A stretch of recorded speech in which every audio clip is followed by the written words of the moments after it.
চন্দ্রমল্লিকা গাছে কিভাবে রিং পরাতে হয় সেটা আজকে ভিডিওতে দেখানো হবে।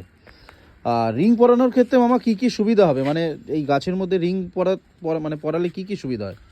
রিং করার সুবিধা এটাই, গাছটা এখন কোনো শেপ নেই, গাছটা পুরো ছড়িয়ে রয়েছে এবং গাছটা যখন ফুল পুরো দমে ফুটবে তখন এই যে ফুলের যে ভারটা হবে, পুরো ফুলের ভারে গাছের ডাল ভেঙে পড়ে যেতে পারে। তার মধ্যে শীতের সময় দু একদিন হাওয়াও দেয়।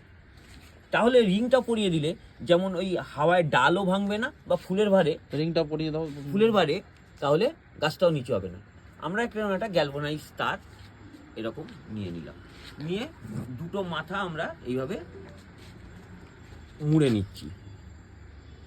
দুটো মাথা মুড়ে নিলাম, মুড়ে নিয়ে এই গাছ ডালটাকে রিংটাকে এইভাবে ঠিক নিচে পরিয়ে দিতে হবে এরকম সেট করে দিলাম। আচ্ছা, করে এবার উঁচু করে পরিয়ে দিতে হবে। উঁচু করে এটাকে আস্তে করে নিয়ে এরকম আস্তে করে তুলে দিতে হবে। আচ্ছা, কি রিং পরানো কমপ্লিট? রিং কমপ্লিট হয়নি এখনো। এই রিংটাকে উপরের দিকে আস্তে আস্তে তুলে দিয়ে এই যে সরু যে গুনার তার আছে বা গ্যালভানাইজ তার আছে, এই তার দিয়ে একটু বেঁধে দিন এইভাবে এই লাঠির সাথে। তো এইভাবে কি গাছটা বেড়ে উঠবে? এইভাবেই একদম। গাছটা তো যা বড় হওয়ার তো হয়েই গেছে, ফুল এসে গেছে। তাহলে কি হলো, এই এটাকে একটু টাইট করে দিন যাতে তারটা না নেমে যায়। দেখুন এইবারে দেখুন গাছটা টোটাল শেপটাই পুরো চেঞ্জ হয়ে গেছে। আগে যেরকম কি চারিদিকে ছড়ানো ছড়িয়ে ছিটিয়ে ছিল, এখন কিন্তু গাছটা কিন্তু আর সেই এটা নেই। এখন দেখুন একবারে পুরো সেট হয়ে গেছে, আর ফুল হলেও ডালগুলো নামতে পারবে না।